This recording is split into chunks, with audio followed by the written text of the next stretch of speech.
What is up, YouTube? My Cowboys family here, bringing you guys the latest update on our very own Dallas Cowboys. And, of course, as always, thank you so much for joining us here tonight on the Famliest of Fridays here at My Cowboys Family. And, of course, thank you so much for joining us here tonight. Take a second to hit like, subscribe, hit that notification bell, follow us on all social media at My Cowboys Family, and, of course, hop in Discord. The link for that's in the description box down below. As we open things up here, guys, on a Fan Friday, we got to talk about who's repping the boards real quick as we kick this off. And, of course, do the shout-outs that are special to Fan Friday. So, baby, who's the guy running the show here for the last 2 weeks as our sponsor of the week back-to-back, just like our 90s Cowboys? A big mahalo to the man Marco Sebian. Yes, back-to-back, trying to go for a three-peat.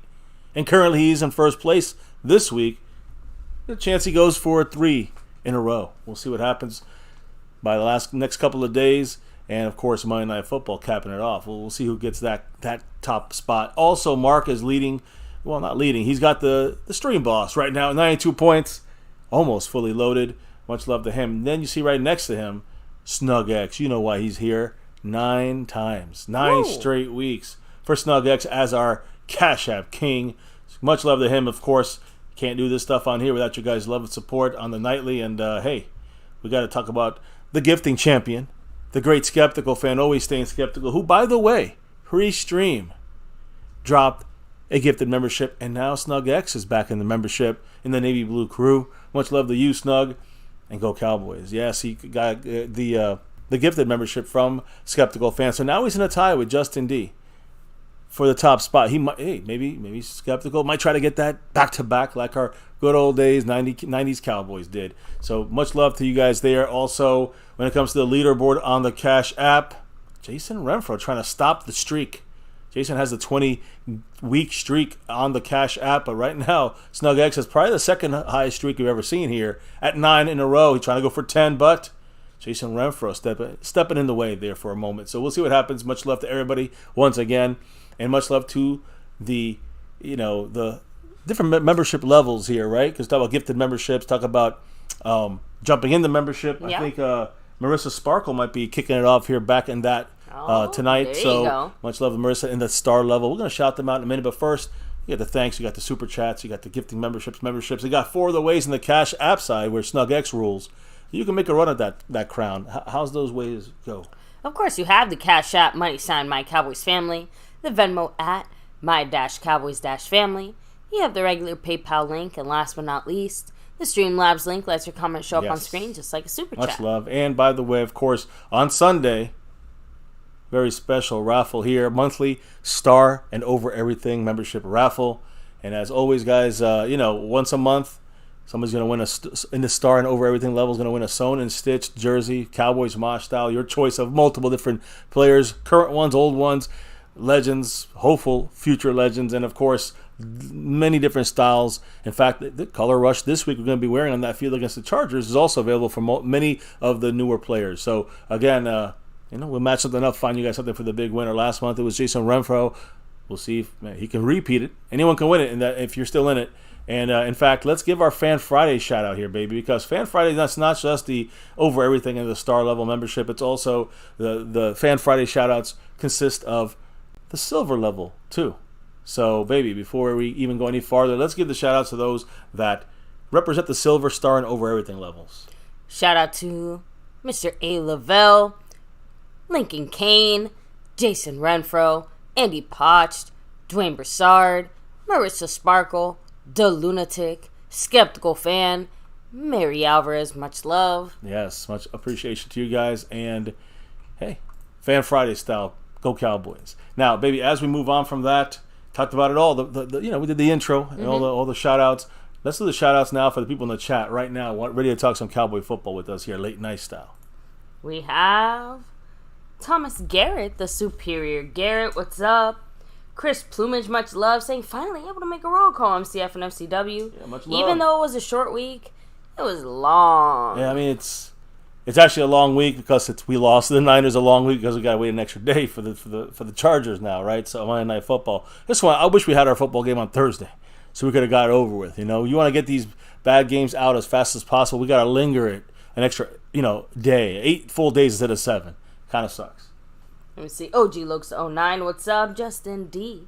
In the place to be. In a tie with Mr. Skeptical Fan. That's right. And let me see. Michael Hooper. Hello and hi. Rolando Rodriguez. What's up? Daniel Berry Sports. Hello and hi. Colleen K. Yes, we survived that hellish week. Yeah, it's a tough one. Now we're at the weekend, and now it's Fan Friday style here. We got some stuff to discuss. I know there's other people in the chat. Let me see. Snug X in the house. Shout out to you. We have Getting Money representing. Jason Renfro, much love. Skeptical Fan, always staying skeptical. Freedom first. I do not think you were first today. Actually, yeah, you were. Good for you. So... He's representing. I think... Alright, so at least on my side of things, I think that's everyone here so far. So, with that said, baby, I'm going to go ahead and, on the official side of things, hand things over to you. What's going on in the world of our Dallas Cowboys? Let's rock it here, guys. First of all, never Cowboys. We always start off with the NFL stuff first. So let's get into that first. Jason, of course. Well, this one's not, unfortunately. Patrick Mahomes, perfect 12-0, guys, in his career against the Denver Broncos. It's almost like Dak Prescott with the Giants there. But 12-0 for Patrick Mahomes in his career against the Broncos. They won last night, Thursday Night Football, beat them 19-8. That's the longest win streak by a starting quarterback versus a single opponent to start a career since 1950. It's been a while. We're talking about 70-plus years there since a start like this by a quarterback to be able not just defeat every team out there, but also to defeat a singular team every single time, undefeated against the Broncos.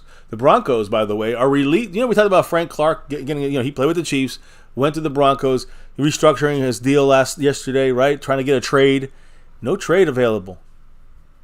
So the Broncos releasing veteran pass rusher today, guys. Frank Clark. Today was released. So anyone can pick him up. He's going to the waiver wire now. And, we'll see what happens tomorrow when it comes to, if anybody claimed him or not. That's one thing, right? I mean, and then if he goes through all the way through waivers, where does he go next? Does he get put on the practice squad? I doubt it. But does he end up getting picked up now, without having to, it's like an all-out kind of bidding war now for him, instead of someone putting a waiver claim for him? We'll see. Now, as far as the Cowboys, of course, there's some Cowboy fans that say, hey, let's bring him in. You can't have enough pass rushers. Let's see what he can do with us or whatever. Maybe add him into the mix. I mean, a lot of us want to see Sam Williams out there playing, and over Dorrance Armstrong and Fowler. If we get Frank Clark, and don't get me wrong, he's probably very good. I don't know, why they're releasing him. That's another question. But to me, if you throw him in the mix, you're going to definitely see a lot less of Sam Williams if you want to see more of him. And that's our future kind of staller because he'll be with us only for 1 year. No one, again, guys, you got to remember. He was released today. They did not find a trade partner with anyone. That's the reason for the release. And now he's a free agent officially. Again, waiver wire / free agent. Just so you know, he played 2 games with the Broncos after signing with them this offseason. And now he joins Randy Gregory as a second pass rusher in like a week to leave the Denver Broncos. So I guess there's a little Randy Gregory, a little Cowboy adjacent there. But now a couple little quick notes about 2 quarterbacks in the NFL. The Browns ruled out Deshaun Watson for Sunday's game against San Francisco. Not that they were going to beat San Fran. P.J. Walker is going to now be the starter against the Niners on Sunday. And then the Giants. Today they ruled out quarterback Daniel Jones for Sunday night's game against the Buffalo Bills. So no Daniel Jones for the Giants. They also ruled out left tackle Andrew Thomas. They also ruled out center John Michael Schmitz and linebacker Azeez Ojulari. Still not sure about, I don't think Barkley's playing. Tyrod Taylor is going to be the starting quarterback to go up against his former team, the Bills. Just the Giants, there's no way they're going to beat Buffalo, in my opinion. The whole freaking team is injured. So we'll see what happens. Now, as far as the Cowboys, today, happy birthday to the great Will McClay. Now, Will McClay today, guys. Happy birthday. Yeah, we don't know how old. Of course, I'm not following these guys for their ages, but I'm saying much love to Will McClay. Happy birthday to him. But you know who else's birthday was today, baby? Who? The owner's birthday.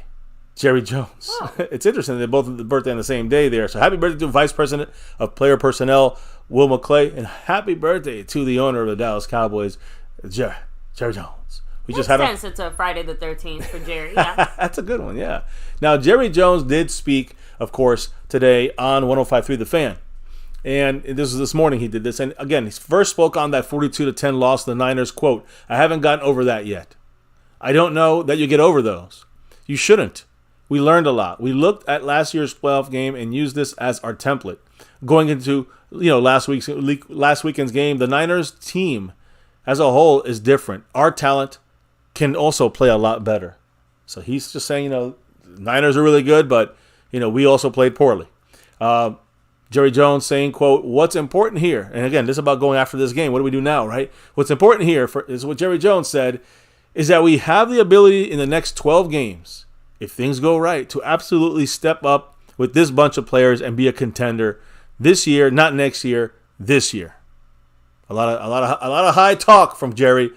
I'm going to be no more fool for me, for you, baby, for us here at MCF. I think we just got to see it. Let's see it. Not just see it like, a couple of games against the shitty teams. Let's see it consistently the rest of the season. Then we'll start thinking about how far can we go in the playoffs, right? We ain't getting fooled again by that. Now, Jerry Jones said this about Dak Prescott. Quote, he grasps the offense. He's part of the construction of this offense. He grasps it as well as anybody had ever played the position. He got very, very, very top skills. He has great experience, and he's a winner. We really have an asset in terms of the quarterback position in our pursuit of getting to a Super Bowl. Of course, a lot of talking here. Jerry Jones hyping up the Dak Prescott situation. And again, he's got very, very, very top skills, he stressed. Very, very, very, 3 times. And he also said, he grasps this construction of this offense around him, as well as anyone to ever play the position of quarterback. That's a bit high hope. That's a bit of the Jerry Jones, push, blowing smoke up all our asses, but we're not getting fooled anymore. We know this situation. Dak is good. We know who Dak is for the most part, and he needs to get better in this offense. The offense needs to get better for him. Don't tell me he's the best quarterback to do that, in the history of quarterbacks to learn this. And he's missing CeeDee Lamb wide open multiple times in that Niner game. Just don't tell me that, Jerry Jones. Now, another thing here, guys, Jerry Jones also said now as we turn the page towards the Chargers, quote, about Kellen Moore. Quote, I have dreaded seeing Kellen on this occasion. Kellen is one of my favorites as far as individuals. He's a talented coach. Make no mistake about it. He's becoming an outstanding coach. So Jerry now, hey, loving his guy there. High praise there, too. Yeah. Now, Jerry Jones also spoke a little bit more in detail about this matchup with the Chargers. Just gave a little love, a little shout out there for Kellen Moore. But he also, now as we're facing them on Monday Night Football here, he also made it clear, and this was again on this morning show, that Jerry Jones was the guy responsible for Kellen Moore being, gone from the Cowboys, for his departure, So he's not saying that Mike McCarthy pushed him out, or Mike McCarthy said he didn't want him, or others said it. It was Jerry Jones' decision to fire Kellen Moore. So, baby, what did Jerry say about this specific situation? I know you have the full context of this quote. He said, well, I had everything to do with that. I really wanted, and Mike wanted too, but I wanted Mike. Normally with Mike's background when he came in, normally he would have come in and changed on the offense and specifically calling the plays. I normally would have done that. But we didn't do it because we had Kellen and we wanted to. We thought that was the best way to win games. I don't have to speculate. I know exactly what we did, and I know the same dynamics, the same decision-making last year decided to go forward with Mike calling the plays. And by the way, installing. You don't call if you don't install. And so Mike installs and he calls. Yeah, so again, this is something we always knew coming in with us to the Cowboys. Mike McCarthy, he gave the installation to Kellen Moore. Is that by force? Is that by choice?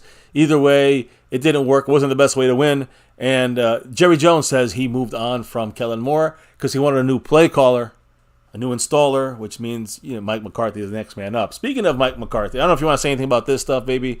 Your 2 cents on the Dak comments or on the coaching comments, Kellen Moore. But again, we can keep going. Realistically speaking, I'm not surprised that Jerry's basically trying to pull, this was always part of my master plan, on one hand, it's like he wants credit for keeping Kellen Moore here, but he also wants credit for getting rid of Kellen Moore. I just thought it was kind of funny. Yeah, interesting. That's how I took it. Yeah. He wants the credit on both sides. Yeah, I mean, that's your Jerry Jones style.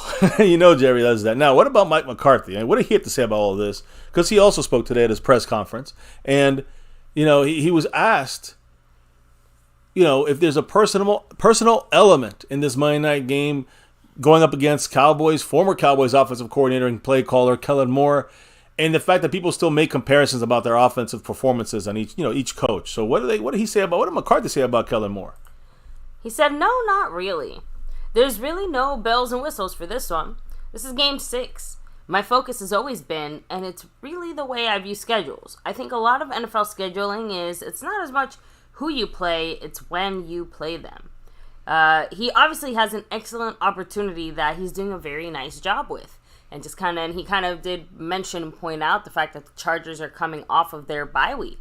Yeah, and again, into our Monday night matchup. So keep that in mind. A little more time to practice and kind of like fine tune themselves in the breakdowns on the Cowboys over the span of getting our asses kicked against the Niners, and of course the film before that. So they've been studying us for 2 weeks. They've been ready for us. Kellen Moore extra ready for us again, knowing a lot about our defense, I guess, more than most, since he went up against them for 2 years against Dan Quinn in practice, right? So McCarthy also said that he basically 100% disagrees with the notion that the Cowboys' pass game is stale and predictable. And that's something that... Of course he would disagree. Well, I mean, that's something we always, we discussed here. It's too old, like 80s, 90s, kind of West Coast. Like, it's not really innovative in this new modern era here. So he says no. He says it's not predictable in this past. We know Kellen Moore is predictable as well, but he's saying he's not predictable and he's not stale. To me, it's more stale, which in turn makes it predictable. But I want to hear his thought process on, this criticism that his game plan is predictable and stale. Well, clearly from the offensive perspective of scheme, the way we break it down is there are families. We have families in the passing game and routes that obviously coincide with those families. From that, you have variations. On top of it, you have different motions that can accommodate pass game families. I think it's just like anything.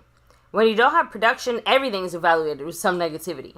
When you do have production, I think it sometimes gets more credit than it deserves, but I'm very, very confident in the full menu of our pass game families, the route running principles, and the discipline. If anything, we've taken a big step in how we move this pass game forward. Now that's me saying it based off of what we've done in the classroom and on the practice field, and clearly in tune with the results that we've had. So I 100% disagree with that analysis. What do you think about all that? Because to me, he's just using a lot of word scrambles to try to explain himself away. I think he didn't really address any of the actual problems with the offense except for the one, and he just kind of glossed over and went with oh, look at me and look at all this stuff I know and look at all this stuff I'm doing. And it didn't really answer anything. Didn't really say anything. Yeah. I don't know. I have to admit, it just usually seems when McCarthy talks, there's a little bit more substance. I think he's just really trying to just scramble some stuff together, wording wise, and just try to say, "Hey, listen, yesterday he said it's a work in progress. It's it's supposed to be only 30%, but yet of a change. Now he's saying it's a whole change of the offense. So obviously, there's some things he's bullshitting us. He bullshitted his way to get this job. Come on, McCarthy, you're hanging on by a thread here. But by the end of the season, we don't get the playoffs. You get bounced before the conference championship. This guy is out of here. In my opinion, he should be out of here. So we better see something change in his style and his. He bullshits. It's fine. Better see the improvement on that field, because right now we're kissing the season away if this guy keeps bullshitting us and we keep getting our asses handed to us on offense, defense, and all around. So he is the head coach in the end. And any quick comments on this part of what McCarthy said in the chat? Yeah, Zam DFW adding in here, he's never gonna admit he got out coached.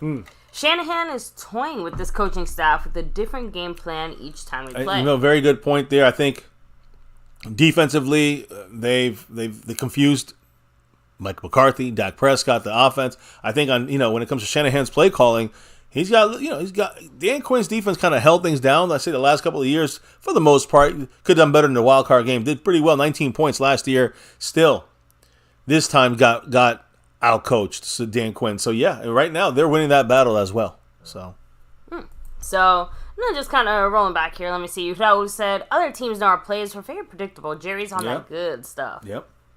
Retro said, for Halloween, I'd love to actually see Jerry dress up as a clown. He'd come full circle. That would be fucking hysterical. Oh, Cue Ball, Orion Falls, and B. Shout out to you all. You mean like this? Boom. Bam. Back to you, baby. Oh. So anyways, but McCarthy had one last thing to say a couple things to say outside of the Niner game, Kellen Moore. We're talking about this game coming up, right? Now, just finishing up about this loss against the Niners, he did make one last mention about the situation with them, and he was asked about the conversations that he had in the locker room with coaches and the ownership after a loss like this. He said, quote, "My experience, when it doesn't go well, they may last a little longer early in the week. These losses can, and I promise you, we're truly focused on the next contest, and that's why we're pouring our energy into it." So again, it just sounds like, these conversations go a little longer in the week when you lose like this. What happened kind of situations. I'm assuming that's what he's saying. But now he's saying they turned the page. They're pouring all their energy into this one, and I believe they got to make it up here. They know that this is a big game with the Chargers in the sense of like a guy that we got rid of is going to beat our ass now. A guy who obviously cannot adjust to coaching, the game plan on coaching on the offensive side of the ball, and he's going to be able to take if that happens, Mike McCarthy knows his future is dim. So now McCarthy did say this, guys, that the starting 5 offensive linemen are getting ready. Yes, believe it or not, no, not going to win, no injuries. Second straight week together. Of course, first time since January 2021, we had all our 5 starters. That would happen last week against the Niners. We got their asses kicked. So this time, let's see what happens. McCarthy said this about all 5 guys being there, quote, "I'm looking for us to take another step as an offensive line." So, again, the better offensive line goes, the better chances we have to run, pass, and do more, and have more success on offense. That's just the straight-up facts. Last week, if we had our backups, we probably would have lost. If we didn't have Tyron Smith, Zach Martin, Biotish in there, we probably would have lost, 50s to 10. That's how bad it would have been. Maybe even more, maybe not even 10 for us.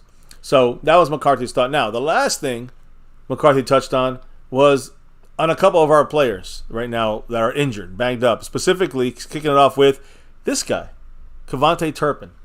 McCarthy was asked about the Turpin injury, and of course he has it's a high ankle sprain initially, right? McCarthy said he's going to return to practice today, and we'll talk about what happened with him in a minute. But McCarthy said, the 5 veterans who got rest yesterday, Tyron Smith, Zach Martin, DeMarcus Lawrence, Jonathan Hankins, and Stephon Gilmore, they're all fine. It was a veteran day for them. Kevontae Turpin supposedly going to return to practice today. So we'll talk about that. The team did practice in pads again. This is their second padded practice of the week. Tomorrow is a walkthrough. So we're going to keep an eye on Turpin for a second. But again, that's McCarthy's breakdown when it comes to the injuries. Of course, we know more now. Today's the second day of the practice. Usually today's the third day. Today's the second day of the practice report. So as we go to practice, of course, baby, you know what we're going to be dressed in, right? We're going to be in an icy white, our Arctic cowboy helmets. I say Arctic white, but it's the Arctic. It's the white helmets with the star. Everything's the same as our silver helmet. It's just a white helmet with our color rush white and white, white jersey with the little blue shoulder pads, and then the white pants with the gray blue stripe. Nice. It's going to look real nice. We used it last year against the Tennessee Titans. The Cowboys wore this helmet today at practice. So they're getting their heads, ready for kind of... Yeah, they're getting...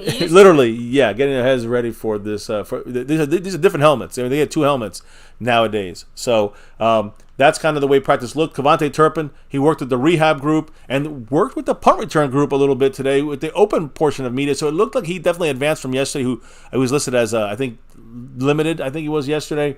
And... again, still no sign of Jonathan Hankins or Chuma Edoga doing today's open practice. So we're going to check on those situations. The injuries are not. Hankins, again, was given supposedly a rest day yesterday. Today, not there. And no Chuma Edoga, the backup there. So Edoga and Hankins, the word was that they were sick.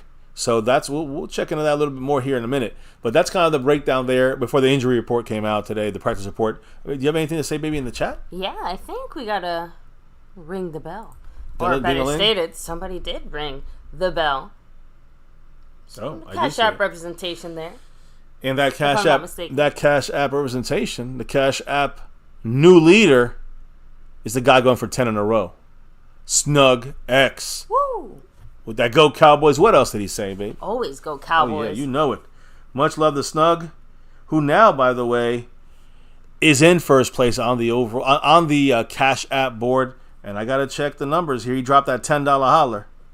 So I got to check to see if Snug, he just goes right up there. And I think he's like in the top 3-4 spots there on the overall board. Much love to Snug. And Go Cowboys. Appreciate him. Again, back in the membership per Skeptical Fan. And also now on top of the board once again. Yeah, on the Cash App. All sides. He's going for the double-digit lead. Double-digit streak, I'm sorry. So much love, Mr. Snug. Now, finishing up on the injuries, and I promise I'll go by quickly on this. Jonathan Hankins and Chuma Edoga officially missed practice because of illness. All right, so don't worry, guys. They both will be good for this game. That's the word here. So no fear there. Yesterday, Wanye Thomas on the sideline with a hamstring issue. Today, Wanye Thomas also, unfortunately, did not participate in practice. So Wanye Thomas now not in practice. That we're going to lose number 30 for this game, in my humble opinion. I mean, he's not going in a padded practice. I don't think he's going to be in this game. That's something to keep an eye on. But again, tomorrow is the walkthrough, and it's probably just a verification of him probably be questionable and probably won't play for the game. LVE, of course, listed on here with the neck concussion situation, the neck strain.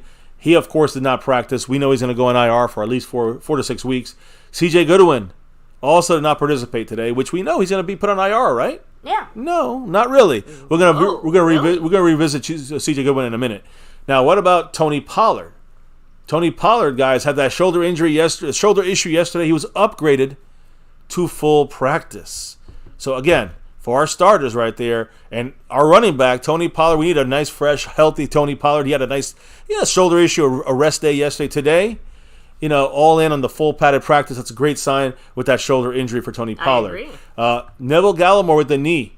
Yesterday he was limited. Today upgraded to full practice. So we're not going to miss him on defense this week, which is good. Another depth rotational piece there with Neville Gallimore. Now, those are the main guys, right, that we're looking at here that kind of upgraded or kind of stayed the same. Look, you look at guys here like Marquise Bell, Tyler Biotish. They're both in. They're full practice both days. They'll be good unless there's a setback. Damone Clark, to keep an eye on him. He played last week. He's limited this week. Second day limited with that shoulder. I expect him to play, though. Again, we have Malik Hooker with the shoulder. 2 days, full practice, good to go. Shoulder shouldn't affect him too much there for Malik Hooker. Tyron Smith, full practice from that resting day. Same thing with the other guy. What's his name? Shit, I can't believe I forgot his name here. A couple other guys had some, upgrades there. Tyron Smith, the main guy who upgraded there. And the last guy, before we read the comment here, the last guy who I say, Sean Wright was full practice, but he's still in the 21-day window. Mm-hmm. The guy who really came off this list and now is going to be ready for this game. An important piece, special teams, Kevontae Turpin. Oh. So he was upgraded to full practice today, guys. That means he's going to be... He was 0 to 60 with a high ankle sprain? And that's the key here, baby. Turpin was a full participant, and he should be good to go with Monday Night Football. Turpin said he had a low ankle sprain, not a high ankle sprain. That's major. So that does make all the difference. That gets him back in the field a lot sooner than if it was a high ankle sprain. That'd be a lot worse. He'd be out for a couple of weeks probably. Now he'll be back taking kickoffs, taking punts back, and probably working a little bit on the offensive side this week on Monday night against the Chargers. So great news on Turpin. I got a little bit more news on 2 other guys not on this list, but first, Calvin Richard in the house, dropping that $1, $2, $3 holler. What did the man have to say, baby? He said too many off days for that performance. Well, that's the thing. When you have these off days, if you have the extra day, you got to get better, like physically, but you can't help it. You gotta have. We're gonna have a short week now. Well, we actually don't have a short week. We have a bye week, so it's good to have this Monday night game before this bye week. We would have a short week if we had to do that, but again, we're good there. We get an extra week. We should be able to get stronger. But yeah, I don't like the fact that the Cowboys had 3 off days. You can't help that. You got to use this as a big mini bye because you have a bye this week. You got a little extra day this week, and you have a bye next week. A lot of off days here for the Cowboys. Whatever bumps and bruises, got to get better. So got to get all these guys ready to go and healthy for the Rams game, in 2 weeks and beyond that as well. So the Cowboys are looking at this as a re-up, I think, for the injured players. So much love, Calvin. Appreciate you. By the way, Mark 89 points, Hendershot style, on the Stream Boss. And speaking of Hendershot, baby, let me keep it going here and get Turpin out the way, because Hendershot was being looked at for maybe going on the injured reserve 4 weeks, and he's probably going to go there. He was hopeful to play. He said this today, hopeful to play sooner than later, but bone spurs, guys, again in his ankle, is why he's going to be placed on IR. That's why he's going to be put on injured reserve. That's why he was put on IR. Hendershot said he got a cortisone shot recently to help in the healing process. So, again, he's going to be gone for at least 4 weeks. We got Sean McEwen moved up as our third guy now from the practice squad on our 53. There's a chance that, he'll be back, after that 4-week period right away for someone like Hendershot. That's the hope for Hendershot. Now, I want to go back to CJ Goodwin, because he's still in our practice report. And we know he's got that chest pectoral tear. Mm-hmm. He officially announced today he is holding off on having surgery. If he had surgery, it'd be the end of the season for him. He feels like there's a chance he could return in a month. He can return in 4 to 6 weeks. So CJ Goodwin's going to work through this injury, try to get back on that field. And again, guys, for the special teams side, it's huge. He said this, quote, "I'm going to see if I can play after that injury. I've got pretty good motion right now," end quote. It would be huge for the Cowboys special teams-wise to have CJ Goodwin back on that field and helping out in coverage. Yeah, I'd rather adapt around that a little bit than just, not even have it as an option, right? Well, again, I think the fact that maybe, minimal snaps with the injury he has, and he's not taking, 20 snaps on a drive, He's taking 15 snaps in a game, maybe, at most. Everybody else is taking 60 snaps, 70 snaps on offense and defense. So that's, I think, my mindset. Maybe he's trying to make it through the season. When he comes back 4 to 5, 6 weeks, he'll be able to take it the rest of the way. Okay. So, I don't know. We'll see what happens. Now, injury-wise, we know LVE being gone. Why do we bring in Rashaan Evans, right? I mean, I'll put him on the screen here. Rashaan Evans, again, guys, let me remind you, Damone Clark is on the limited practice, but he was last week and he played. I expect him to be back this week, but the other guy is going to be Rashaan Evans. Now, is he going to play this week? Stephen Jones touched on this. Stephen Jones says it may take, quote, a week or so before Rashaan Evans gets to suit up for the Cowboys in a game. So that means, like I said, not this week. Next week is a bye. It's going to be the Rams game when we're in town in Dallas. We will see. He'll be number 32 on that field when he's wearing that star officially in his first game. And it's not going to be, again, if you said a week or so, that's telling us, well, if it's not this week, and next week it's a bye week, it's obviously the Rams game. So we'll see Rashaan Evans on the field, number 32, linebacker, helping out on that side of things. Right now, we're going to see LVE helping out. More Damone Clark in the mix. So Micah, Damone Clark. Of course, we got Marquise Bell and Malik Jefferson. So, and the other safeties will help with that at least for one more week before we get the extra Rashaan Evans there in the house. So, again, we heard that from Stephen Jones. Didn't say much else. Stephen Jones is kind of lame today. Kind of like the punishment that George Kittle got. I don't really want to go back to the Niner game. The last thing I want to do, but he was asked earlier today on a potential fine for his T-shirt taunting the Cowboys to fuck Dallas. He said, quote, 100% I'd do it again. George Kittle. He said, quote, if they want to fine me, then they can fine me. And they did fine him. The NFL fined the Niners. He said, okay. Yeah, the Niners, later on in the day, he got the slip there.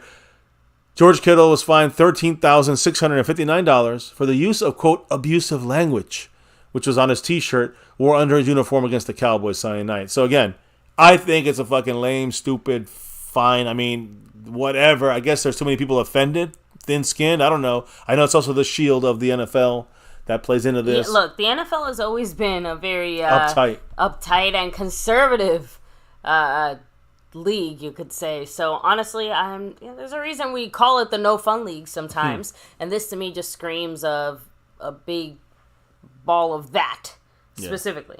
So I'm just throwing that out there. By the way, Stubby 1085, shout out to you, saying Stubby, the biggest problem line every year is Jerry won't make the best decisions for the team.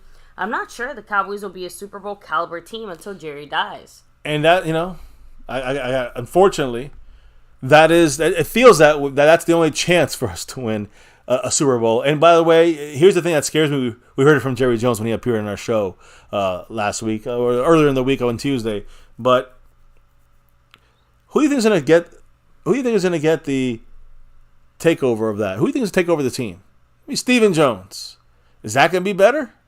Damn, I don't know. I mean, I don't know. I don't think so. As of now, it scares me. Again, as of now, with the information we have, it seems like Steven is very much going to continue the current status quo. I think that's the best way to explain that passing of the torch, right? It's not going to make much of a difference because, well, Steven's going to do a whole lot of the same. Yeah. And that's the shitty part. And again, the only thing I'll say is he might not be as out there like Jerry Jones is with the media and stuff like this. That's probably a good thing. So anyways, that's the George Kittle talk there. Now, I want to just touch on one thing real quick. Every team that has lost to the Niners since the beginning of last year, every team that's lost, but one, 17 teams out of 18 have lost the following week after playing the Niners. The word of this, the kind of the theory is because they're so physical, they beat you up and then you can't really rebound the following week, the following game against an opponent. This goes back to last season. So, are we going to fall victim to that little stat? Or, what about this stat? Mike McCarthy, is 10-1 after a loss while he's been with the Cowboys. 10-1 after a loss. So, are we going to go 10-2 here and kind of go against? Are we going to go against the percentages here for McCarthy? Or are we going to go against the percentages of winning our game, which is be a big upset in a sense after losing to the Niners? That'll be breaking a streak there. I think it's a 14-week streak as well in a row that the Niners, every time they play you, the next week that team loses their following game from them. So 14 in a row, 17 out of 18. Can we break that streak for us and also maintain the McCarthy 10-1 bounces back? Let's go 11-1 after a loss. That's the key. After a loss since last year, 2021, we've bounced back very well. McCarthy has bounced back very well. Only lost one back-to-back game, but the Niners make everybody lose back-to-back games. Something's got to give. Is my point. Something's got to give. So now the last. Quick little... Yeah, Stubby said, if they lose to the Chargers, I'm done. LOL. Last week, Chenzis said, are we about to lose to the Chargers? We're about to lose to the Chargers? I really hope not. I hope not. Again, I think it's a weird mix of, fuck what McCarthy does or doesn't do. I think the players themselves are going to hopefully go into this Chargers game with a slightly different energy. Yeah, I mean... So to me, it does turn into more of a players superseding some of those things. But yeah, I know it's kind of rolling it back to some of the earlier comments that McCarthy made, but I completely disagree with him as far as the progress that he says that he swears that he's made offensively and how much better we are offensively and all the ways we open up our guys. Because tonight we're going to talk offense here in a minute here. So we're going to get going on that route and talking about our players spoke, the breakdown of the Chargers defense against our offense. And just let me start with the quarterback, Trey Lance. A lot of people want to see him immediately. That's not going to happen. But Trey Lance became a first-time homeowner last year after his rookie season with the Niners. And again, of course, he was traded from the Niners sooner than expected for him to the Cowboys. And then he has now placed his South Bay house on the market. He's going to sell his home in San Francisco. He's selling it. I think he's asking for $2.88 million for the home. And he said this when he was asked today about that. How do you feel about having to sell that home? Rookie, settling in their third overall pick in San Francisco now sold his home or selling his home for over almost $3 million in, San Francisco. He said, quote, that's just how it goes. I'm just closing the chapter. So Trey Lance is ready to open a new chapter in Dallas. So our offense is going up against these guys. We're going to talk about this in a minute. I do want to touch on the injury situation for this team, specifically Joey Bosa. He was out in the field working, he was on the field yesterday working and practicing with that toe injury, but was listed as in our practice. Today, he was out there working to the side with the rest of the team stretching. So is that like a rehab kind of situation? It feels like it, right? He's on the sideline. Everyone's doing the drills and stretching. I mean, that's how I would that's the way we do it, right? That's how I would take it, yeah. Well, today on the injury report, he was with a toe injury 2 days in a row now. Second day, did not practice. To me, and that's 2 padded practices.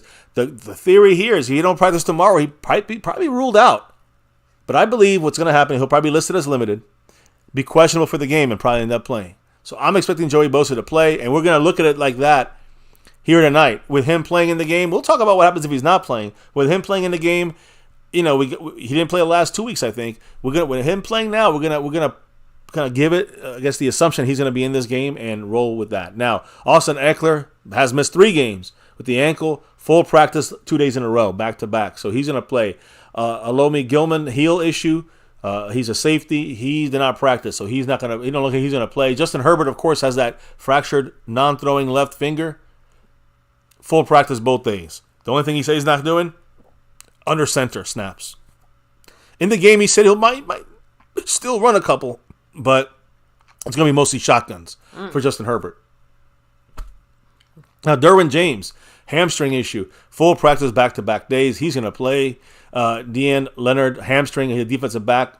He was limited yesterday. Today did not practice, so I don't see Leonard playing this game. His trajectory is going downhill. Tight end, Donald Parham Jr., who is the backup, but they used him. Wrist issue. Yesterday was limited. He was kind of wrapped it up yesterday. Today he was full practice, so he's going to be out there full blast. And both of their tackles are on this list. Shoulder injury for Trey Pipkins and ankle injury for Rashawn Slater. But both these guys, they are full practice yesterday, full practice today. They're full to go for our game. Left tackle, right tackle. They're set. And defensive lineman Nick Williams with a back issue did not practice. It was at practice yesterday. Today did not practice. So just something to keep an eye on. Again, Nick Williams, interior guy there. He's a starter, formerly of the Giants, a nose tackle. So he's a little banged up with a back issue. Can be oddish, and then can we take advantage of that inside? We'll see what happens. Now, again, when it comes to this team, and it comes to their offense, we spoke about them yesterday, but when it comes to their defense, there's a lot of guys here. Again, if there's no Joey Bosa, they got to use guys like, I would say, like Tuli Tuapololo, who we'll talk about him in a minute. His usage in the game, they do use him a lot. Chris Rumph, the second, he'll be thrown in there. But these guys, none of these guys are Joey Bosa. So that's a big, person there. Will he be on this in this game on Monday night or not? So that's something to keep an eye on. Now, real quick, guys, I do want to discuss real quick the special teams side of that. I know this is your favorite part, baby. But the special teams side. How special special teams today, baby? Well, it's I'm messing with you. It's about the fucking the Cowboys and the Chargers going up and kind of head-to-heading it. But to me, it's about your fucking kicker, baby. Brandon Aubrey and his record-setting performance right now. Again, Cameron Dicker. I know Jason Renfro, he's in the house. Dicker the kicker, right? He's actually pretty good. So this is again, it might come down to field goals here when it comes to this game. We came out of field goals last time we played them in LA there in SoFi Stadium. So you think it's going to be a high-scoring game? If the defense, some people think it will be. I think our defense, unless it be a high-scoring game, we're going to probably get our asses handed to us. But I think that with the current situation that we have when it comes to like the whole team, it kind of has to be it doesn't necessarily have to be high-scoring, but we can't really have it be a low-scoring or a lackluster offensive type of game. Does that make sense, Mm-hmm. Yes, no, maybe, kind of, maybe, kind of. Yeah, I don't know. That's just my little 2 thoughts there. Chris Plumage asking, do you think that McCarthy's offense is going to get stronger under Dak as the season moves along?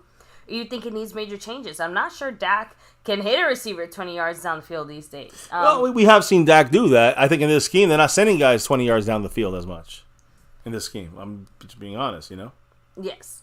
But even outside of that, I don't know about major changes because I don't think you have to completely adjust everything. But it's clear that our receivers just aren't getting quite as much separation. And Dak is obviously still struggling to, actually accurately read the field and target his guys when they're open. And again, is it the scheme that he helped create? Is that part of the big issue here? I'm sure it's part of the issue, but he's got to be able to get a better grip of this thing. And, a lot of this is on him. A lot of this on the coaching. So, yeah, I mean, I don't know. Boston Transition said we should just kick field goals. We might actually have to. That might be our only choice. Unless we're outside the 20 and we go for the end zone. Then we might have a chance to get that touchdown and get that score, from from outside of the red zone, which has been our biggest issue. Getting money, by the way, throwing out there. I'm ready for Sunday. Yes, I didn't think I would be this excited for the game. But remember, 1, play Monday, not Sunday. So that's a little bit tricky. But 2, the only way to get the stink off of us, so to speak, we gotta get some dirt under our nails again, right? We need. No, I'm just saying, we need to actually just go out there and play some football. I just want to see domination. I want to see get past it. I want to see the defense just instill their will and kind of show that, hey, we're still a top defense. That's number 1 to me in this game. Over the offense, everyone's looking at Dak. Who gives a shit about Dak right now? I'm looking at the defense to do their job. Our defense got to do the job, but forget about the offense. It's not going to happen. I mean, you guys are hoping that Dak is going to just throw for 4 touchdowns. It's not going to happen in this scheme. It's not going to happen with the way this team has been built this season. That's not my fault. Don't yell at me. It's not Dak's fault. It is Mike McCarthy's plan. And his plan is defense must do their job so the offense can put up, 17 to 20 points. And the defense gets a turnover or 2, we get over 20 points. And that's how we win. Defense holds it down. But is that sustainable? Hasn't been so far. Not 2 losses in 5 games. That's not sustainable.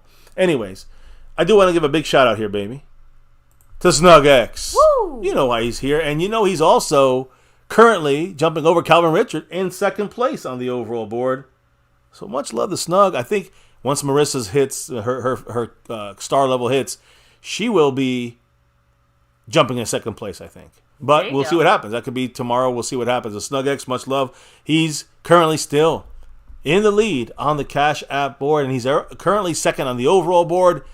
If he gets that Cash App, that's 10 weeks in a row. And again, if he gets the overall board somehow, he breaks the big streak by Marco Seppian. And Snug takes over in a way. Well, we'll see. We got today, tomorrow, Monday. We got a lot of time. Snug X, also much love to you. You know what he said, baby? What did he say? He said, your wife is smoking hot. Where's the lie? Go Cowboys. I mean, hey, I can't answer that. I second that. There is no lie. Smoking hot. Thanks for that fantastic observation. Snug X, the man. You know why he's here, baby. You know why he's here. So let's get back to your favorite spot here, which is the kicker position. Let's talk about our smoking hot special teams. So when you look at Brandon Aubrey, right, we know his situation. If this game, he hasn't missed a field goal this year.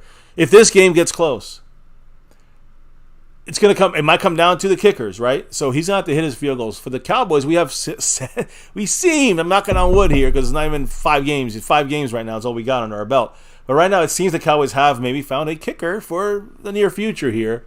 He missed that first extra point of the season against the Giants. And after that, he hasn't missed anything. He's knocked through his 24 kicks in a row. I think he's hit, 14 out of 14 in field goals. The rest have been extra points. Knocked everything through. He's never missed again. Who's that? Scorpio and others say here. House Nelson. House Nelson, House Nelson kicked it off. So again, these kicks, by the way, that Aubrey made, 2 successful attempts from 50+ yards. I know one was 55. That's as long. Now, what about the kicker for the Chargers? Special teams, Cameron Dicker. All right, 2nd year, has made 6 of 7 field goals this season, and his only miss was from plus 50 yards. So he's not a big leg kicker. I say Aubrey's made 2 of them from 50 yards. So Cameron Dicker has not made them from 50. Okay. But again, he has been successful from that range in his other attempt. So his only miss has been from over 50. He did hit another one from 50, but Aubrey hasn't missed any. So that kicking battle could be big, in this game for special teams. So now Cameron Dicker is formerly from the Texas Longhorns. That's why a lot of you guys know of him when he played in college. He's attempted again 6 for 7 in field goals, missed the 150 over 50-yarder. Now that's the kicking situation. What about the punting situation? They have J.K. Scott ranked 2nd last in average yards per punt at 40.7. So basically he punts 41 yards away. 41 yards on average is really not good. It's really bad. 2nd worst in the NFL. As far as we can take advantage of that. Damn right we can. Offense, Turpin in the game. The offense gets the ball back. Let's get good field position. And let us get a couple good drives in here. Come on, Dak and Mike McCarthy. So rookie wide receiver Darius Davis is their punt returner for the Chargers. We know our guys, Turpin's going to be doing if he gets hurt, it's going to be Dowdle on kickoff returns. It'll be Deuce Vaughn on punt returns. But Darius Davis is the punt returner for the Chargers. He does punts. He does kickoffs. He averages 10.7 yards per return and has a longest run of 20 yards. That's not that good, guys. He ranks basically 17th in the NFL at returns on all different kind of statistical things. So he's basically an average. They have an average return team. They have a below average punter, and they have a little bit above average kicker. So that's the way it rolls there for their special teams. I wanted to break that down for you, baby. But now let's get to the defense of these Chargers and what we got to face here on defense versus our offense and that Texas Coast offense, guys. So without further ado, we talked about the offense yesterday. All right, we talked about Kellen Moore, the effect, these other their playmakers out there. Let's talk about the defense today, though. Dak got to have to make it work against the LA Lames over here. And you got three major players in your face. There's going to be three guys we're talking about, among others. So the Chargers, let's get through this here. It's only a couple, I'm going to give you the breakdowns here. And we're going to go forward in this thing. The Chargers, we're going to also hear from some of the players today. So the Chargers have been they've been without defensive edge rusher number 97 on your screen, Joey Bosa. 4-time Pro Bowler. He injured his hamstring in the Chargers' Week 1 loss to the Dolphins. Since then, he's been limited in practice, and he's limited in games. He injured his toe against the Vikings. So there's a good chance he plays. But I'm hearing that there's a chance he plays, but there's also it's really 50-50 right now. So okay. So again, there's a chance, but that doesn't mean like, oh yeah, he's gonna play. Yeah. It just means that there's a chance. Right. And it's a legitimate chance, even if it's a little bit on the smaller side. Now, again, he's a baller, so he can get in there and play even with no practice. But now, he hasn't practiced all week. I know, but it reminds me of Tyron Smith in a way. Like, he can 180. If there's anybody who could go in there after not practicing for a whole week and still look almost exactly as good as he does every other time, it's probably him. So if he's not in there, though, he's still going to be somewhat banged up. Let's be honest. He's not going to be 100%. Had the hamstring first, now he has the toe issue, which is kind of holding him back. Again, remember, guys, pushing off as an edge rusher, you hurt your toe, that does affect you. It's a big-time effect. So the Chargers' other defensive linemen are not creating that much pressure beyond one or two guys. You take Bosa out, they got no real pass rush with their actual defensive linemen. You talk about Bosa is qualified as a lineman. Again, he's also listed on their team as a outside linebacker like Khalil Mack. So think of him as the fourth defensive lineman, Bosa. And Khalil Mack runs up there and acts as sometimes the fifth. So we're going to talk to Khalil Mack in a minute. But we're talking about the interior, right? Nick Williams, who's banged up. He's one of the guys inside. Austin Johnson, Scott Matlock, Morgan Fox, Sebastian Joseph Day. These guys suck. I'm being honest. Except for Joey Bosa as the fourth guy on that line. So Bosa might not be there. That'll be a big loss for them. And they will not be able to, I guess, create consistent pressure from just their defensive linemen. Their front four.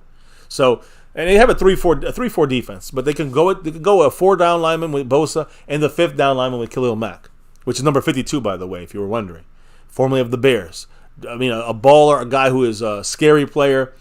And he had 6 sacks, I think, last week. I mean, by himself. I don't even know if that's accurate, but it sounds like it's a story made up. But I think he had a huge game. Anyways, the Chargers' defensive line having issues on just that front 3 and 4 without Bosa there. But the guy we got to be careful for is Khalil Mack in this game. I think Khalil Mack is the bigger issue for the Cowboys in this game. Even if Bosa plays, he's still banged up with the toe, the hamstring. So Khalil Mack is one of those guys you got to keep a very, very close eye on. He leads the team in pressures. He leads the Chargers in sacks. He currently has more sacks than Micah Parsons this year, but all those 6 came in one game. Khalil Mack got 6 sacks in a game. It's mind-blowing. And Micah's at 4 total sacks in 5 games. So, again, and remember, guys, these guys played 4 games this year. Then they had a bye week. So he's got 6 sacks in 4 games. He got them all in 1. Again, but still, it's insane. So, again, Khalil Mack has an elite ability to create pressure in a lot of different ways from a lot of different positions, linebacker, edge rusher, left side or outside, left side or right side or in the middle even, kind of like Micah Parsons. Think of him like that, but more like starting at the linebacker spot rather than Micah starting at the edge rusher spot. But he's elite. I do not overlook 52. It's going to be a major battle. I'm going to explain in a minute. And he's going to need a lot of extra attention. Not Bosa, but number 52, Khalil Mack. Why? because Double R in the house dropping that J. Lou $2 Woo. holler. You know what he had to say? What did Double R say? Sup, MCF? Go Cowboys. Go Cowboys. Always. Appreciate Go you, Cowboys. Double R in the house. Always go Cowboys.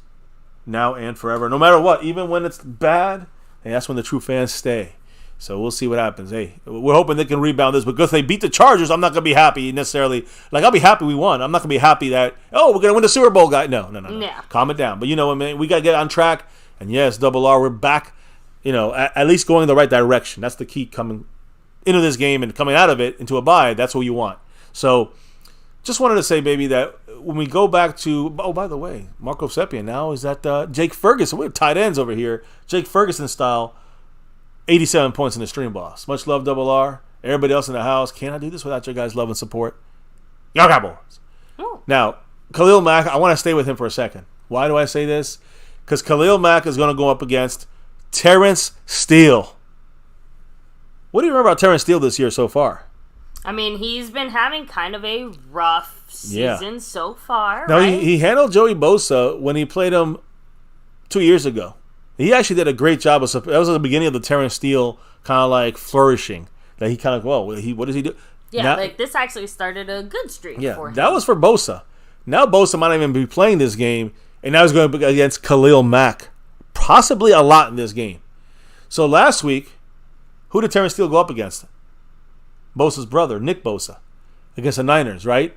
So Nick Bosa and Terrence Steele went at it, and Terrence Steele didn't do that great. All right, he went again. The reigning defensive player of the year is Nick Bosa. That was from the Niners. Now he's dealing with his brother, but also dealing with another former defensive player of the year, Khalil Mack, number 52. So the storyline, of course, would have been great if Joey Bosa was definitely going to play this game. Again, I'm hearing things that he could play, but it's almost like don't hold your breath. So I don't think Bosa's going to be there. Their pass rusher is going to be 52. Is the guy to keep an eye on. And he's going to go up against number 78, Terrence Steele. He's coming up, like I said, guys. As I said, 6 sacks. You really can't there's no better game than 6 sacks from anybody, right? Khalil Mack is coming off the best game of his career. 6 sacks against the Raiders. He recorded 5 total sacks in his previous 19 games. So the guy creates, wrecks havoc. But he's not really crazy wrecking havoc until this last game. Before that, in 19 games before that, 5 sacks in 19 games. In one game, he had 6. So he's 11 sacks in 20 games, but 6 of them came in one game. So I don't know how you really take this. You got to do something to stop a guy who's going to sack you 6 times. I hope the Cowboys don't have that issue with Terrence Steele, guys. Terrence Steele, I mean, when you look at Khalil Mack, he terrorized the Raiders and their rookie quarterback, Aiden O'Connell. He had additional 4 hits. On top of the 6 sacks, he had 4 hits and 2 forced fumbles. He just dominated. It should not be that case this week against Dak in the backfield and also against Terrence Steele. But Terrence Steele is obviously better than either of the Raiders' left or right tackles last week. So Terrence Steele, Tyron Smith should hopefully slow down Khalil Mack. Should get not 6 sacks, I'm telling you that. Now should being the operative word here. 6 sacks. He will not get 6. But he might get a sack or 2. He might get it. He's going to get some pressure. And how good will Steele be able to do compared to the way he kind of was and the way he kind of is now? That's a whole different discussion. But we're not going to let Khalil Mack do what he did against the Raiders, is my point. Oh, no. Absolutely not. And still honestly, worrisome. I would like to, maybe not a bold prediction, but a hope, right? That we give more sacks than we take, right? So if if Dak is going to get sacked 1 to 2 times, it would be nice to see our Cowboys get 2 to 3 sacks. Agree. Themselves. 100%. Listen, they have another guy, like I said, on a rookie defensive end. If Bosa don't play, Tui Pulutu. He's gonna probably do well. He's been doing well, filling in for Joey Bosa. He's from USC. He's a standout there. He was a standout. Again, he generated 5 sacks and 14 pressures this season. So again, he's on the list too. He generated, and he didn't get them all, but he generated 5 sacks, 14 pressures, only second to Khalil Mack. So this rookie guy taking over Bosa is going to definitely create some issues as well. So you got to stay on your P's and Q's when you're Terrence Steele this game. In terms of stopping the run, I mean, you can say that they're a little bit better. Obviously, a lot of teams are better than us, but they're a little better than us, but they're not much better. So if teams can run on us, we can run on them. Is the point? They are very good though at stopping the runs. Here's a key: Stopping runs from the inside. If a team runs inside, they are really good at stopping that. If you go to the outside, to the edges, they have trouble with that. Off the edge, teams are averaging 5 yards, over 5 yards against them when they run outside in the C gap, left or right. So that's a thing the Cowboys may have to look into this week. Hopefully practicing for when they run. Maybe not as much in the middle, more to the outsides. So when you look at this Cowboy offense, and we're going to hear from Dak Prescott in a minute. When you hear from this Cowboy offense, they're averaging 327 yards per game. That is only the 16th most in the NFL. So we're basically average, guys. We're average offense. 16 is where? Out of 32? That's average, right? But how about the Chargers? How's their defense? Because our offense is going against their defense. Their defense is allowing 404 yards per game, God damn it. That is the second worst in the NFL. So again, we don't have the greatest offense. We have an average offense. They have a shitty overall defense when it comes to giving up yardage. They will give up a lot of yards. So, again, something to kind of keep in mind there for our Cowboys as we run, we pass. I mean, you can look at the linebacker situation here. Kenneth Murray. You go to the linebackers. Kenneth Murray, guys, number 9. And again, you can say Khalil Mack and Joey Bosa are linebackers, but the reality is they're more pass rusher style, especially Bosa. Khalil Mack can go do both. He can drop back linebacker outside. He can go back to make it a 3-4. He can go on that line and make it a 5-2 kind of situation. So Kenneth Murray and Eric Kendricks, number 69. They're 6 and 9. They both will be in there. Kenneth Murray played a full season last year for the Chargers after missing a lot of time in 2021. And it was an up and down year for him last year. This year is similar. So Kenneth Murray, not their best guy there on the field at linebacker. You're going to look at, he's going to be number 9 out there, so keep an eye on him. His game is predicated on speed with an ability to move quickly from sideline to sideline, wrap up the ball carrier. He's a good tackler, but he's also hit or miss, and he makes a splash play, and then he misses some basic shit. So this is his thing. He's not very consistent. He makes the tackles inside more often than not, but on the outside, he does not take the angles all the time, right? And he misses tackles on the outside. Last year, he was the 3rd highest player in missed tackles for the Chargers. So he's, obviously he still has issues, with tackling. The linebacker situation could be an issue for the Chargers. Their other guy, Eric Kendricks, number 6, he returned to the starting role at linebacker 2 weeks ago after returning from a hamstring injury. Kendricks made the move from to sign with the Chargers during the offseason. He played 8 years, if you guys remember, with the Minnesota Vikings. He's now 31 years old, a little on the older side. And, he wanted to go home from the Vikings. He wanted to go back home. He was a UCLA Bruin. So he wanted to finish up his career there. He is an intelligent leader. Eric Kendricks has high football character. And he also has instincts against the run and the pass. You got to remember, he still has a downhill attacking mentality. But when you have that mentality and that ability, and you have this age of 31 years old and slowing down a little bit, his style of play has caused problems with durability for him. So keep an eye on Kendricks and Kenneth Murray, the 6 and a 9. They're going to be out there trying to stop our running backs, try to cover some of our tight ends. We're going to see what kind of happens on that side of things. Now, Dak Prescott's going to have to run this show here, right? We also have Tyler Smith, who's going to be blocking these guys.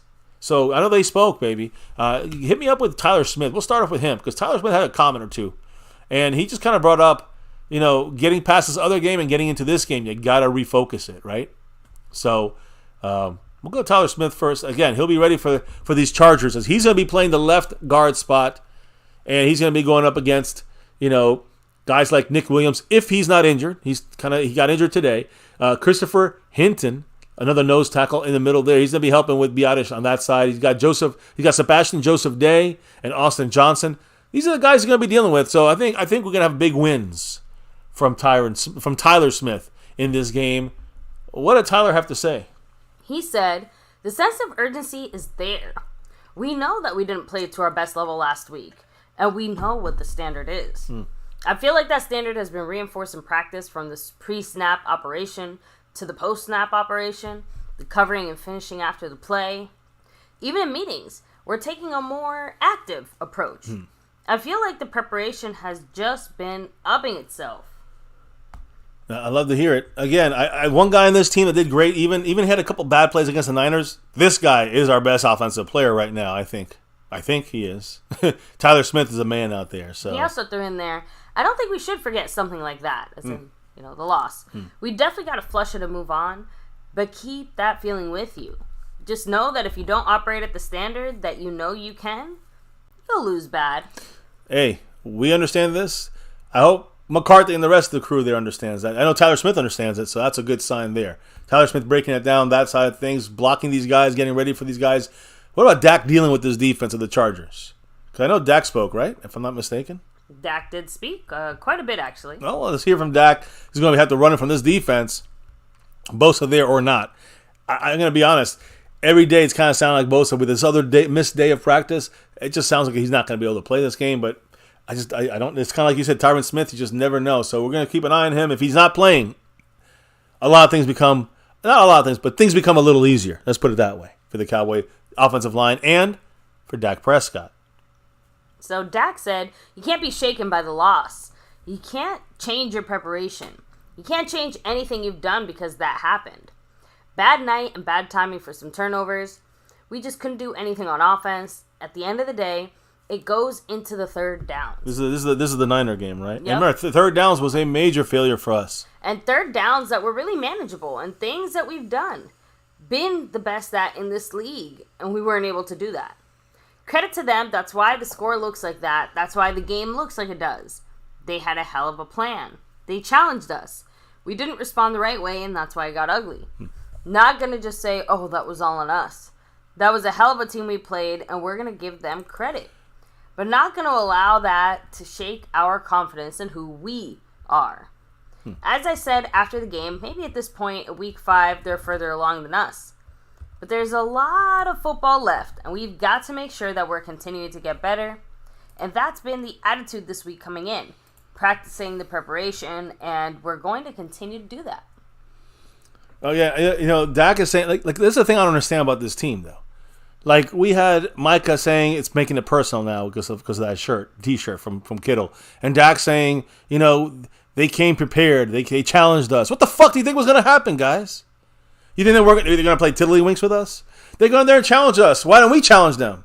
That's what I don't understand. That's what this is preparation. They're going to challenge us too. It sounds like I think it sounds like a preparation issue to me, and I'm going to blame Mike McCarthy on that. It sounds like these guys are like brainwashed to kind of just repeat the robotically, repeat some of this bullshit. So look, I'm not trying to attack Dak here, but I'm just trying to be real about this. Why weren't they ready before they punched us in the fucking mouth? Why?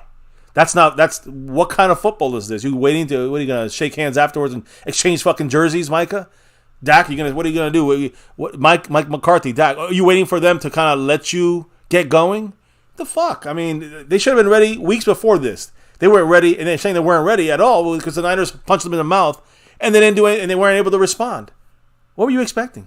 Anyways, I'll let you continue. I honestly, I can't even begin to consider what it was that our Cowboys were expecting. You know what I mean? Just because, I don't know. Like, based off some of those comments and stuff like that, I guess I was just a little bit confused. What was the preparation for this game if we weren't going to expect them to make it personal or punch us in the mouth and come out swinging? I What don't the want hell? to keep bringing it back to the things that they said, but they were the ones. They as in our front office. They as in the players. They as in the coaching staff. They're all the ones that told us leading up to that game. They couldn't stop thinking about this. More prepared they were. Dak was so pissed. More focused. Yeah. How much more? When Dak says to me, he's almost how much more? But the thing is, like, when Dak was like don't, I think about it every fucking day. Like, and he stopped himself from saying, like, ooh, why are you making me mad? He said, that's great, but why isn't he over there and doing something about it in the game? Why are we worried about it afterwards? Where's this mindset from not just Dak, but it's Dak and everybody, but it really, to me, it's Mike McCarthy. That, like, why didn't we get this offense and this defense prepared for a team that's going to be there and it's going to take things personal? Why didn't we take it personal? Why didn't we ready for their challenging of us? Dak is confused. Why do they challenge us like that? Micah's like, I didn't know it was going to be personal. What the fuck with these guys? You go back to Jimmy Johnson days, he's fucking yelling at everybody and firing half the team. I'm just letting you know. Anyways, Dak is back. Go ahead, Davey. What did Dak say? Dak said, a frustrated player or person that feels like we all could have done better and feels like he can change the game. I understand it. I really do. So it's in the sense of just communicating with him. And by the way, the him he's talking about CeeDee Lamb, guys. Okay, remember, he's the one who was all, up in arms specifically. Yeah, he was a bit upset about that last game. We're going to hear from CeeDee Lamb in a minute. Dak got it in there. CeeDee is a guy that I'll never lose confidence in and trust who he is, and I understand why he's frustrated. But at the end of the day, he's the leader. It's about him leading other guys and picking other guys up and just trying to make sure that we're all pushing our best. That's where the frustration, we have to remove that, and he will. He's a young player that's growing by the day, and he'll only get better. And he'll be better because of that. Frustrating times. You say that again. My God. I don't even know. I understand what Dak is saying, and he's a leader and all that stuff, but, man, we got to get out of this diva mode, and we got to get into winning mode. By CeeDee Lamb, Dak, everybody, Mike McCarthy, we're getting this shit on the right track. Anyways, what else was said, baby? So, Dak Prescott also said, as far as his confidence and how he feels about the offense specifically moving forward, he said, I'm confident as hell. I feel great. What we've put together, the plan, everything we worked on going back to the spring, it'd be crazy to lose confidence in that. Shit's hard. And it got hard Sunday. The last thing we're going to do is give up and quit or say, let's start from scratch and start over. Absolutely not. Listen, I start from scratch. No one said that, but my viewpoint on this is when you're seeing him saying, I feel very confident, I got to be confident, because how can you play football and not be confident? My issue with that is I don't know how confident he really is. Yeah, when you say you're that confident, are you really? It just sounds like he's telling us he's confident to make you give you a little kind of like a curtain, so you don't see that he's not confident. I don't know. Maybe it's just me doubting everything that everyone says right now. Well, you were gonna say something, but no, I was gonna say I feel like there's no between. It's either ultra extreme overinflated confidence or, hey, I need help turning on the light switch offensively. So anyway, real quick, Dak Prescott, as far as how he feels about the offense, he said, I'm confident as hell. I think you already said that. You literally just read that, baby. Oh, you sure? Yeah, 100%. I just mentioned about his confidence. Oh, okay, so then I think that's it from Dak. Oh, wait, no. I did have one last final thing from Dak Prescott here. He actually spoke about Kellen Moore specifically, right? And the impact that Kellen Moore had on him. Of course, we know Kellen Moore was his buddy, right? Yeah, right there. Now they're next to each other again. So anyway, he had this to say. Coming into this game as a young rookie, drafted into the 4th round, was really just battling for a few snaps. As I told y'all, a guy like Kellen in front of you, that's demoralizing. Seeing a guy that knows the game that well, and me being as young as I was and not knowing it, that's why he's having the success that he's having as a play caller and a coach. Because of his mindset and because of how smart he is and his personality. For me to come up under him and be in the quarterback room with him, and the next year before him taking over to being a QB coach, fast track to OC, which he has been phenomenal at. A guy that sees the game, very innovative, is going to try things. He's been huge to my career. I know that he's going to have a lot of success out there in LA and wherever it is next for him. Got a great quarterback on his hands, obviously, and he's more than just a coach. Obviously, he was a teammate that turned into a coach, but he's a friend for life. Talked to him earlier in the year, wished him luck, but obviously we've had our own things in our hands full. It'll be great when I see him at some point come Monday. It's all great and all fun and lovey-dovey and all that shit. Kellen Moore's the fucking enemy, Dak. Let's just focus. Beat his ass. That's what I care about. I want to see the win. I don't want to see no shaking handshakes till after the game and no smiles and winks and bullshit like that. So when you're looking at Dak Prescott, again, he's going to look for his receivers, and he's going to have to fire it through this defensive backfield. Now, before we get to that, I want to give a huge shout-out to the X-Man here. Snug X. You know why he's here. Why am I shouting him out? Not just because he's the Cash App King. For the last 9 weeks, he's got that Snug X. That's Roman numeral 10. He's going for that 10 in a row. And he dropped a $10 holler, a Cash App, his third one of the night. And he said, "Go Cowboys." In fact, I just got word, baby, that he just sent another 10 on it. He's up to 40 on there in the Cash App, and he's in second place on the overall board. Snug X. Did you happen to get what he said, baby? A classic Go Cowboys. On both? On both. We're going to go Cowboys. There we go. Much love, Snug. And he's currently riding it high there in the Cash App side, going for that 10 in a row. That's halfway to the record of Jason Renfro, if he gets there. So, much love to Snug. Go Cowboys. Hey, and let's keep it talking here on what Dak's going to have to see if he gets the blocking. No Bosa. You got Khalil Mack if you can neutralize him somewhat most of the game. And yeah, you got to run the ball, of course. What about attacking in the air? So Dak Prescott going to have to look for his receivers. We know we got Turpin, Tolbert, of course, Michael Gallup. We discussed him. But, we're going to focus on the other two guys here a little bit more, like Brandon Cooks and CeeDee Lamb. I need to see more from Brandon Cooks. And I need to see Dak connecting to CeeDee Lamb more often, better, whatever you want to call it. And so what kind of defensive secondary do these Chargers have? Now, they have a lot of defensive backs currently injured and questionable for this week's game. We do. We have a lot of those guys. But they have 3 safeties that are possibly out this week, at least on their practice report. But when it comes to, starter or not starter, they do have 3 guys that are hanging here in the balance. We have a lot of guys out, but they have as well in the secondary. Derwin James, like I said, though. Derwin James, he's banged up, but he's going to play. He's banged out this week. Alohi Gilman. He is also a free safety starter. I mean, of course, Derwin James is a strong safety, but free safety is Gilman, and he looks like he's not going to play this week. That's a starter out of the mix, which means that Dean Marlowe will have to step up in that spot there. Or Raheem Lane. That's going to be a big downgrade for their secondary there. But we know Derwin James, number 3, he's fantastic, and I think he will play this game. Now, I'm going to say this, guys. Derwin James is the guy that has to kind of come through for them. He has practiced this week, so he's going to be playing, although he may still not be 100%, right? The thing about Derwin James is he impacts their defense in all 3 levels: coverage, linebacker, run support, and he can pass rush too. Again, guys, he impacts them in all 3 phases. So you got to watch to see. Again, he's practicing, so we're going to keep an eye on Derwin James. Probably talk more about a matchup key with him being in the secondary, running the show there for the secondary, with him practicing all week. He did injure his hamstring against the Vikings a couple weeks ago and hadn't returned to practice until now. So now the other guys that are out for the Chargers, as far as the cornerbacks, guys, I mean, Dean Leonard, number 33, who's going to have to be taken out. He's not going to play this game. He's basically his trajectory is to be out of this game at cornerback. And, of course, they just lost another guy that had him out for, I think they had to put him on IR. Oh, J.C. Jackson as well was traded. So they lost all their named cornerbacks. They're all banged up. Some of them might not play. So they're going to have issues in the secondary with some banged up guys, some guys that are not going to play. So they already have a pretty weak defensive secondary.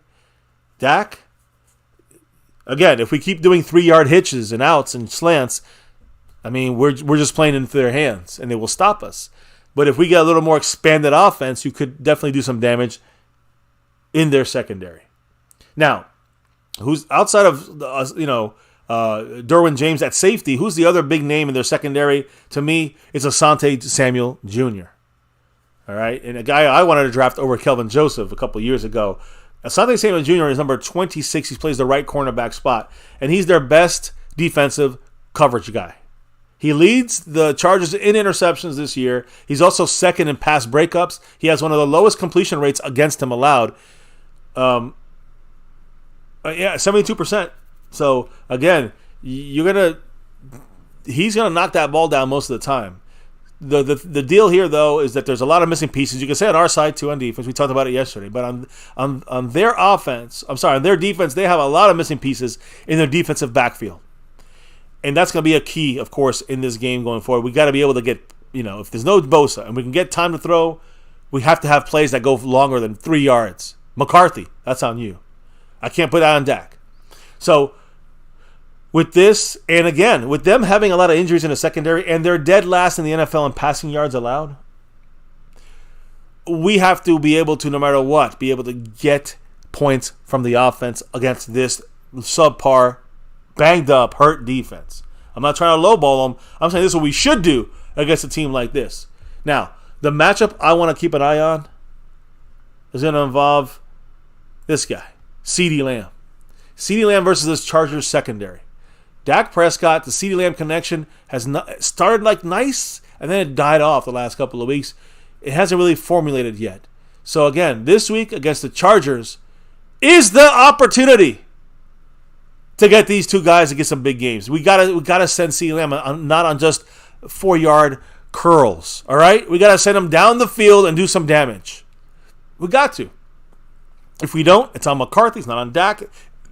Dak will have to find something to work and get down the field slower, and help us win that way. But the point is, we're not gonna game plan towards CeeDee Lamb. We're not going to, have him stretch the field a little bit with Brandon Cooks. Then what are we doing here? This is the perfect opportunity for these guys to have a big game. Dak and CeeDee Lamb. Why? Like I said, they're ranked 32nd pass defense in the league. They're allowing 300 yards of passing yards every game this year. That's their average. Now, the Cowboys are 20th ranked passing offense. Again, that's not good. 20th ranked. But against this 32nd ranked pass defense, we should still be able to do some damage here, guys, without question. It should still swing in our favor. So, again, if Dak Prescott, a little side note here, Dak throws it to whoever. If Dak throws a touchdown on Monday night against these Chargers, Dak will have thrown a touchdown against all other 31 NFL teams. And not beat them all, like Mahomes. But he would have thrown a touchdown against every single team in the NFL. The only team he hasn't thrown a touchdown against yet, these Chargers. So wake up, all right? I think number 88 and it's funny because we can be the have beneficiary. Played them. It's not like he hasn't had a chance. We played them twice, and he couldn't score either time. Yeah, couldn't score touchdowns either time. Again, we got touchdowns that was on the ground. It wasn't through the air with Dak against them. In the first game, which we got our asses handed to us, I think it was a Thanksgiving game. And then the last one we had against them, which we won right before the end of the game, there was Zerline kicked a real long one for the win in SoFi Stadium right there. So it was all ground touchdowns there. Yeah. So again, will it be Brandon Cooks? Will it be CeeDee Lamb? I think CeeDee Lamb is the guy you gotta work the ball to this year, but really this week as well. When you're passing, look for 88 first. But I know CeeDee Lamb had some things to say to make up for what went down the other day with his, I don't want to say outburst. I'm not going to say it's an outburst. But when it comes to his expression of frustration. Yeah, the frustration he had. So CeeDee Lamb spoke. He's going to go against his, we just talked about their weak secondary, but we had a weak performance last game against the Niners. What does CeeDee Lamb have to say about all this shit? I had time to self-reflect, and I didn't go the best route to get my end result. But at the end of the day, I do have a job to do, and I want to contribute to this team. So I do everything in my power week in and week out to do that. Yeah, people try to read my body language because they swear they know me. And I don't know them. But if you watch me, I'm always by myself. Pre-game, I warm up by myself. When I'm on the sideline, I'm by myself.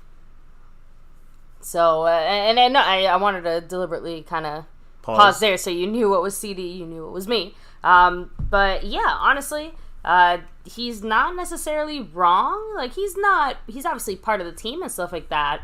But CeeDee Lamb has definitely been more of a keep to yourself type of guy. He's a leader, though, but not really being a vocal leader, I think.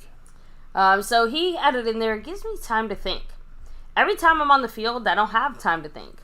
On the sideline, when I'm talking with the guys, I'm not thinking. I'm just having great conversations. So when things go bad, I have to reflect on what's been going on.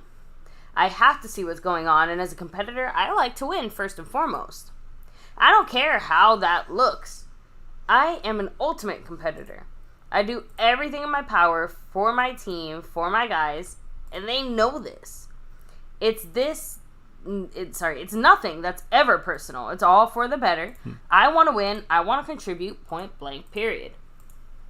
Well, hey, you don't ever have to apologize for trying to contribute, CD. I have no problem with him contributing. I just have a problem with him, let's say, pouting on the sideline and maybe taking the team down when he should be maybe more involved. But he was pissed he wasn't more involved. I think that's his gripe right now. Yeah. Adding in there, he told me if I have a problem with anything to go up to him and talk about it, and that he doesn't care how it looks in the media. But the media is going to do what the media does anyway. If I stand by myself, it's a problem. If I go talk to him and move my hands around a little bit, it's a problem, right? So at the end of the day, it's just about getting down to the nitty-gritty. Understood? And getting on the same page. And we did that on the first day back, so we could have all week with a fresh slate to get active.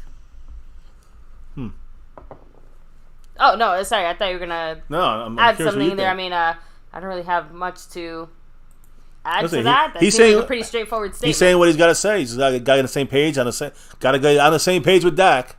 And listen, I'm not... CeeDee Lamb was missed a bunch of times by Dak Prescott. So, oh, yeah. Remember, his anger and frustration didn't just come out of nowhere, and it wasn't just, bullshit. Like, there was some actual justification behind him being upset. Mad like that. I think we got to make sure we get him more involved in the game plan, not just say he's receiver 1, 2, or 3. Don't really matter. That's the Kellen Moore way, and that scares me when I heard Mike McCarthy say that. He said, CeeDee Lamb's the number 1 receiver, no doubt. Absolutely, he said. But then then when they asked him, well, do you have a receiver 1, 2, and 3 on your scheme? He's like, no. Everyone just kind of fits in. That's Kellen Moore style. So that's not good for CeeDee Lamb. And CeeDee Lamb knows, number 1, he wants to get paid. So this is the year he's supposed to have a big year, and it's slowing down here. Is that because of him? He knows it's not his fault. He's open. Dak misses him in a shitty scheme. It doesn't. I think is not getting the most out of CeeDee Lamb's abilities. And I'm pissed saying this. I can only imagine being him experiencing this, right? So I don't know. I want to be less diva, more part of the team, but I understand why he's pissed. Cowboys got to fix this. They got to fix it. So. And again, CeeDee Lamb also was kind of asked, like, hey, so if this is where you're at now, like, how far are you from where you actually want to be? He said, I've got a long way to go, my brother, a long way to go. But I promise you I'm fine, and I can't wait to play on Monday. Let's go. We're going to see the Monday night, shine here from CeeDee Lamb. I want everyone to see it in the world. Not another fucking disgusting 42-10 blowout. I want to see these guys connecting. I want to see points on the board. I want to see W's. And you know who else wants to see it too? A guy who hasn't got anything this year. Brandon Cooks, who also spoke, guys. And he spoke yesterday, but we wanted to wait for him today because, again, we got CeeDee Lamb. We got to exploit this Charger secondary. Look at this. He's going down the field. I mean, this is something he hasn't done this year because, well, the game plan hasn't dictated he goes down the field. This is red zone right here. Why can't we work him into anything? What's going on with Mike McCarthy? Most of these routes look too long. If you run these routes, you're probably getting Dak sacked, according to the McCarthy plan. So, baby, as we look at this defense, Brandon Cooks got to connect with Dak. Yes, to you, Dak. What did Brandon Cooks say about what's going on and going forward? He only has like 4 catches for like 70 yards or something like that? Not even. I think he has like 6 catches for 70 yards. Horrible in 5 games. What did Brandon Cooks say? I don't think that we... Sorry, he said, I just continue to tell him to trust the process. And the him is CeeDee Lamb that he's talking about. No, don't worry. Good transfer to CeeDee. I'm clarifying here. I got you. So CeeDee, talking about his upsetness, Brandon Cooks speaking on that. Exactly. He's saying, I've been in those shoes. Being a younger guy, I get it. He's a competitor. At the end of the day, he wants to win. And part of that winning to him, and I believe, is him just touching the ball. We've just got to trust it. That's what I tell him. Come back, go to work, and just work harder. When we look up and we're doing it, we'll look back on some of these growing pains and we'll say, oh, we're glad we went through those things early.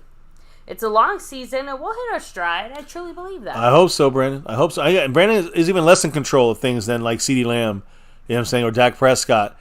Mike McCarthy's got to make it happen. And right now, Mike McCarthy, I don't think he's knowing how to scheme Brandon Cooks properly. I don't know what's going on. I'm really dumbfounded here. This is supposed to be a good pickup, and no, it's not happening, right? So you're seeing, who said it here? MH said Cooks has been tossed around the league for a reason, not a real top receiver. Good.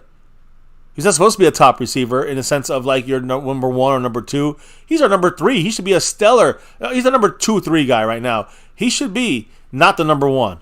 But everywhere he goes, number 1 or not, he's getting over 1,000 yards. 6 out of 10 years, 6 out of 9 years.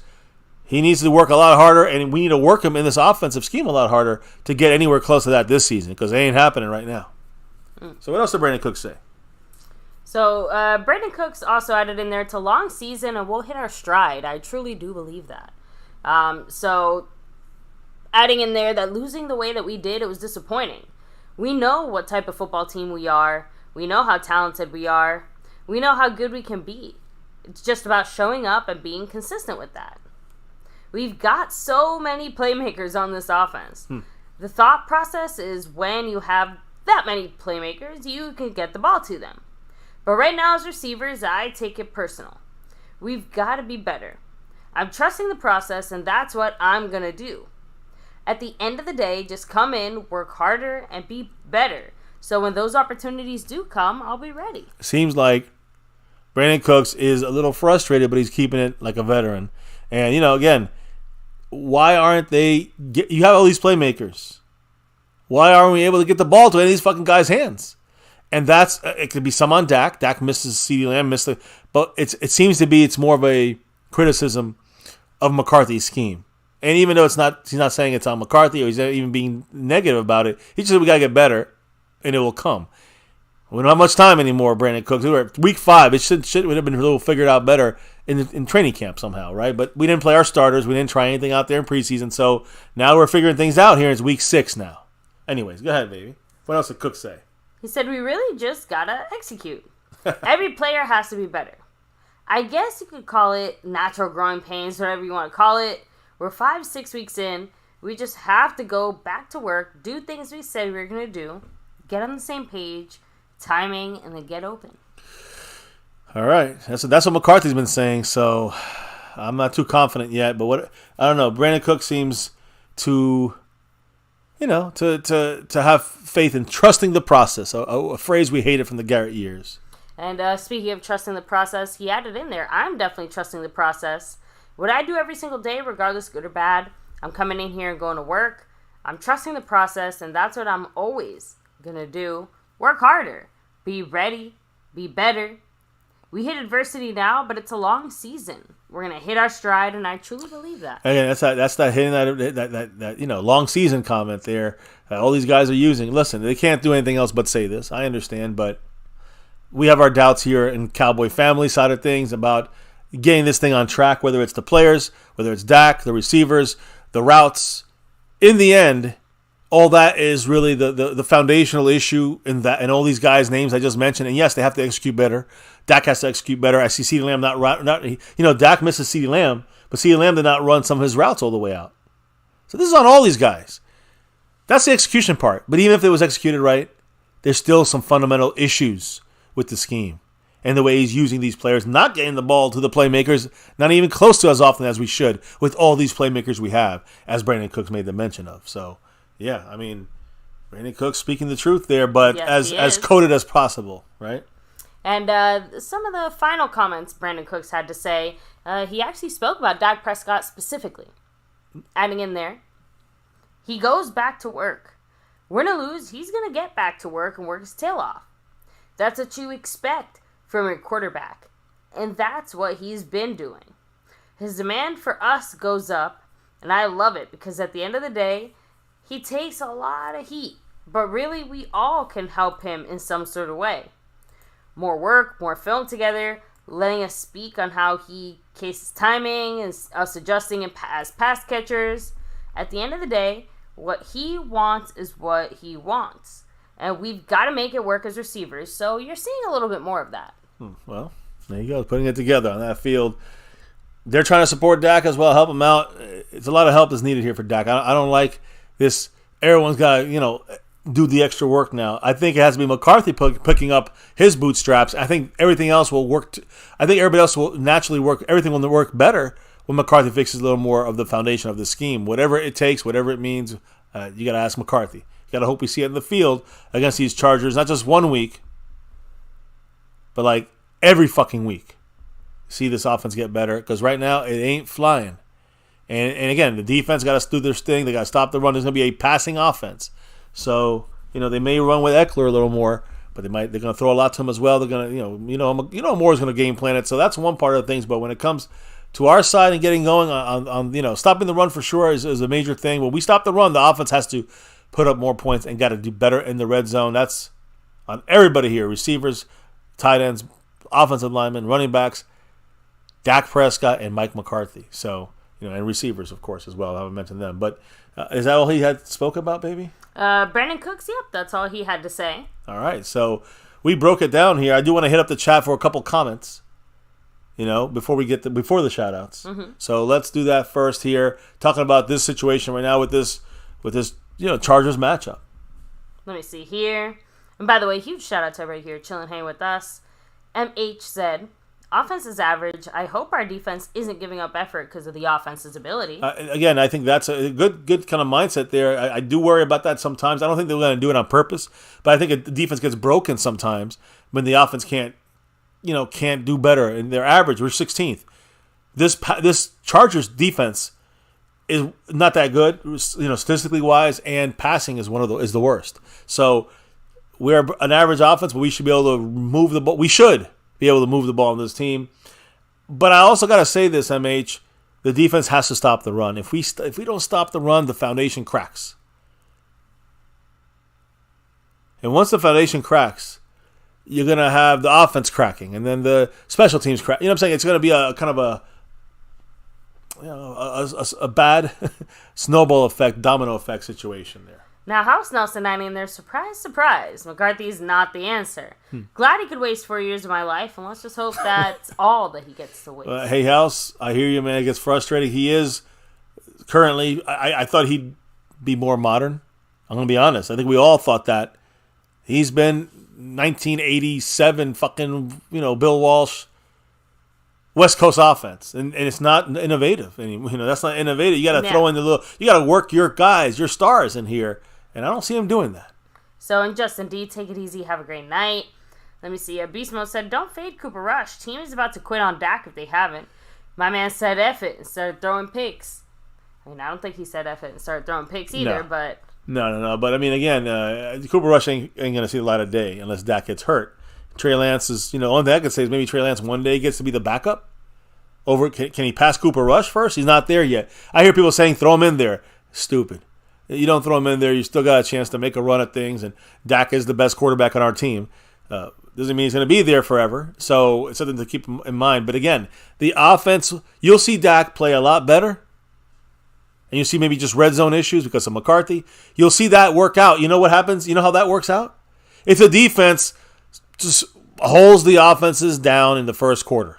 That's all we need. First quarter, 0 points, dominating them, making sure they don't, they're not getting points on the board, and you maybe, making them make mistakes, turn it, whatever it may be. You do that in the first quarter against any and every team, I think the Cowboy offense will get you 20 points, more or less. Asmodeus said, all water under the bridge if we cannot stop the run. 100%. That is. I know people get mad at me for criticizing the defense, the run. I love Dan Quinn. I love this defense, but if it does not, I said this from the game one, and if the Cowboys cannot stop the run, we can't stop the pass. They put up points. Now the offense has to play from behind, and that's a recipe for disaster. Has that worked once this year? I know we only got 5 games. We're going to talk. Everyone's talking about 5 games, but let's talk about 5 games. How many times did it work when the opposing offense, scored on our defense and took the lead first? The Cardinals did it. The Niners did it. No one else did it. The Cowboys had control of every game. Even against the Jets, it was kind of close-ish. We still dominated them because we had the fucking lead after the first quarter, in the halftime, and beyond that. And the defense can start to really weigh down and really wear down an opposing offense. And that's the key there. The offense just keeps chugging along and puts up a field goal here and there. That's enough to beat most teams. I'm not saying we want to go that route, but if you want to talk about the problems of this team, it starts with the defense and we can't stop the run. And then this offense is not set up, not because of Dak, it's because of the scheme. It's not set up to score 30 points in a quarter, guys. It ain't Kellen Moore's offense anymore. So when you get 30 points, and then you throw 4 picks in the third quarter, and now it's 31-30, you're losing. That's the Kellen Moore way. So you keep giving the other teams chances when you throw too much. Yeah, like Kellen Moore makes the mistake. This feels like a tale of two extremes. It's either score 3 points, score 33 points. There's no between, or lose by 3 or lose by 23. Yeah, Just saying, we either get our ass handed to us 3 ways to Sunday, or it's like this close back and forth battle. So at least when it comes to the offense and Kellen Moore and the way that I think that it's going to match up with McCarthy, just throwing this out there because of some of the comments I'm seeing here. Yeah, I do actually think that, McCarthy can say whatever he wants. Yeah, it's personal. Yeah, keep reading some comments there. I don't know. Let me see. Beast Mode said, "True, the defense has been horrible, but the offense is just not built to come from behind." That's what I'm saying. Beast Mode, 100%. The funny thing is that Kellen Moore's offense, like, again, since we're talking about comparing and contrasting, that offense was in a way built to not necessarily come back, but it definitely had more of the firepower Point is necessary. That it would push down the field. Cause a comeback. Yeah, exactly. I mean, there's not as much push with this offense. You can come back. It relies on not being down. I'm not sure if we would come back every game with Kellen Moore if we were down by a lot. But I'm trying to say is that there's a better chance to score points and come back in a game with the predictable Kellen Moore offense. So that is I think that's the comparison Beast Mode and I are making there. So let me see. MH said Kellen Moore had 2 12-game winning seasons. Michael was a rookie. So, I mean, Kellen Moore, Kellen Moore with the offense. But again, look at those offensive games. A lot of big stats on shitty teams. Plus, Micah had a very good rookie year. So yeah, Micah was very impactful. And again, that defense was one of the top defenses in his rookie year, with Dan Quinn also being here, his first year with the Cowboys. So rookie defense was solid, top 5. I say top 10, top 5 for rookie year, and top 5 definitely last year. This year was top 1, 2, 3 now. Who knows? But yeah, I mean, this is why the defense, and this was what I said in the offseason, the defense is the identity. It starts and ends with the defense. If the defense can't do it, the offense is not going to be able to come back down a lot of points. Double R said Kellen Moore already knew he was leaving, so he made bets against the Cowboys, and then he won those bets. Funny. He jinxed us. So I'm seeing here, again, going back up for a couple. I guess we'll do shout-outs and comments. I was going to say, we touched on a few comments here that already touch on some. I know, but there's a little section, a little above that I think we can do. But good shout-outs. Double R, much love. Asmodia said, comments. A meal tastes like shit after a loss. So, yeah. It does. It doesn't have the same spice, does it? MH, much love. Of course, Double R, Cactus G, in the place to be. He said, put horns on McCarthy. He's a little devil. Getting money, what's up? He said, can Dak even throw 60 yards anymore? Do we want him to? Yeah, I mean, I didn't listen. He was very accurate in a deep pass a couple of years ago. He's number 1 in top 2, 3 in the NFL as a deep passing quarterback. But yeah, in this scheme, the last couple of deep throws from Dak were fucking ugly as shit. They were like ducks, that were shot up in the air. I don't know, it was horrible. Ducks. And let me see. MH, Chris Plumage. Let me see. Someone said, Chris Plumage said, this is the first time that Dak looks like he's tired of being the quarterback for the Cowboys. It seems like that whole little burst he used to have running the ball, that it's all slowed down this year. Like he's got a little older, it seems like, and I don't know. He doesn't seem to trust the offense, the scheme from McCarthy either. Let me see. Dirty South said Cowboys need this game bad. Let me see. MH got Money House Nelson. He says, surprise, surprise, McCarthy's not the answer. I read that comment. Justin D, Chris Plumage, Thomas Garrett, Frank Moyer. Orion Files. The coach is making him flat, Prescott. Just throwing everything to the flats. McCarthy's coaching and offensive scheme has definitely made Dak look lackluster. On top of Dak making himself look lackluster. Yeah, but he's also throwing to the flats. It's just a check down or flat passes. Even the slants don't seem to be working at times. I don't know. Let me see. It's only a couple weeks of film to figure it out. It's actually as far back as I can go as far as the shout-outs and everything here. Let me come back down. Thank you, Snug X. Much love. So, guys. Let's shout out everybody in the house right now. Everybody in the house first, hit the like, subscribe to the channel if you haven't yet, and grow the family. And also, hit that notification bell so you know when we're going live. Follow us on social media all over at MyCowboysFamily. But, baby, let's shout out the people running the show this week and who's in the lead as well. Yeah, like MyCowboysFamily. A big mahalo to him, not just representing back-to-back like our 90s Cowboys as the sponsor of the week. He's also the stream boss. Up above, ripping it tight end style. Yeah, Jake Ferguson. And you know what else he's doing, baby? He's also currently in the lead this week to three-peat. Trying to go 3 weeks in a row. Much love and mahalo to the man Mark Hovsepian. Although not the only representation we have around here. Not a lot repping it in the Cash App. A lot of streaks going down. And going down hasn't been going down for the last 2+ months. Now it could be 2.5 months, 10 weeks possibly. He's got 9 on it, 9 in a row for Snug X. He got that 10 right there, that X. He'll make it 10 in a row if he holds it down, and he does have the lead again this week after a bunch of drops tonight.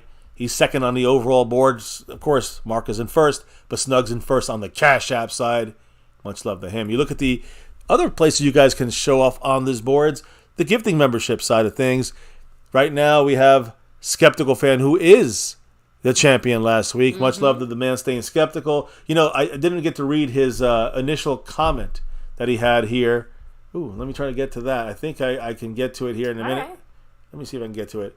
I want to shout out Skeptical Fan here for his pre-stream kind of course he gave out the gift, but he also made a comment from his monthly member shout out. He said, quote, "I'm back.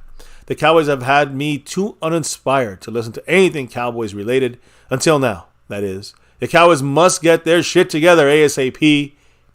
And then he said, "P.S. Sorry for my rant." No problem, brother. Appreciate you, Skeptical Fan. And always, no Cowboys. Yes, trust me. I understand. We understand here how difficult it's been for us to kind of do this sometimes when you just say, I don't think the Cowboys almost deserve it in a way, right? It's like, we're giving this much effort? Are they even, not that they have to realize it'll give effort, but there's no heart. There's no heart. Yeah, the heart's not there for them. Yeah, I don't see the heart from this team, and that scares me going forward. I think it's hard, even if they have a heart for 3 or 4 weeks, it looks like it's still hard to trust them and their heart. So, you know what I mean? Right, CeeDee Lamb was basically like an island unto himself in that regard. Very strange in there. But now, with that said, guys. Yes, I appreciate everybody in the house. Oh, I forgot to say who's the leader in the gifting side of things.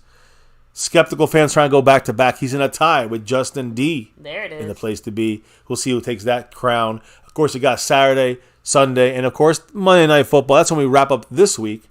But I do want to say there may be either a special of some sort in the next 2 nights. Maybe a Sunday special, a Saturday. We'll see.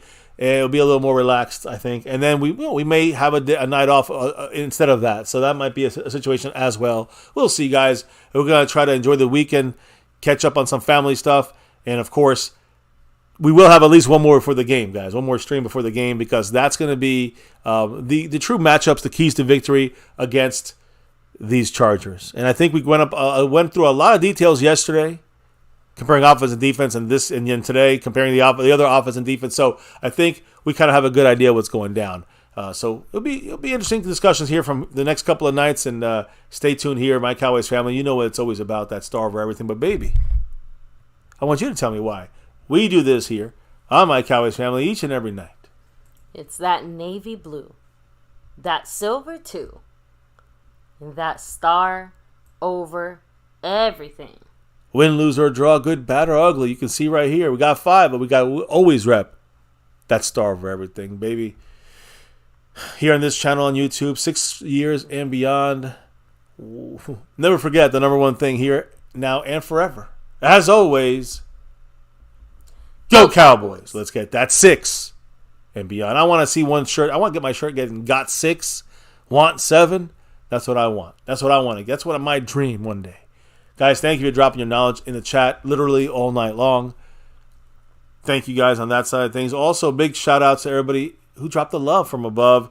Start with Marissa Sparkle, who is in that star level membership. She's back in that. Skeptical Fan gifting the love there. So Snug X is in the membership. Appreciate him. Snug X, he dropped in that Cash App. Took leads in there. Also, much love and appreciation to Calvin Richard with that 3 and Double R with that 2. That equals 5. We got 5 on it. Guys, thank you again for rocking it with us this entire week and into the weekend and into this live stream reaction game on Monday night for the Chargers-Cowboys battle. On that note, though, baby, it's time to clock out and drop out officially for the night before we can drop out, relock, and reload tomorrow for another show and a kind of wrap-up of the injuries and situations going down. Tell everybody what we got to do before we drop out of here. We got to drop the beat. Oh, yeah. That beat's been dropped. Guys, thank you here for dropping in, talking with us, chatting with us. Salute, said Double R. Everybody in the chat. Frank Moyer, Chris Bloomage, MH Snug, the wife, everyone. Thank you guys for rocking it here with us. Drop them if you got them. If you got those emojis in the membership, drop them if you got them. We're going to drop the intro here. Boom. Another Cowboys chat in the books. It's a wrap here as the LA Ames, the Chargers. It's going to be a home game for us in a way because there's going to be a lot of Cowboy fans there, as they always are, outnumbering the Charger fans. So let's hope we got enough to bring us through. We talked about the offense on our side versus their defense. Bosa, question mark. Khalil Mack, not a question mark. James, going to play. We're going to keep an eye on the developments on the injury side of things, and we're going to hopefully beat the living crap out of this Charger team for all to see on Monday Night Football. That's the hope. We got to see more from our Cowboy team, though. Definitely from the offense. A lot more. Here in FCF, it's always about that navy blue, that silver too, that star over everything. Never forget the number one thing right here in this channel, right here on My Cowboys Family. Much love to everyone in the house. Appreciate you. Even the haters. What's up? Thank you all, guys. Hit that like, subscribe, notification bell. We'll see you back here tomorrow for another one. And guys, as always, stay safe. Much love to all. Have a good weekend. And never, ever forget, go Cowboys!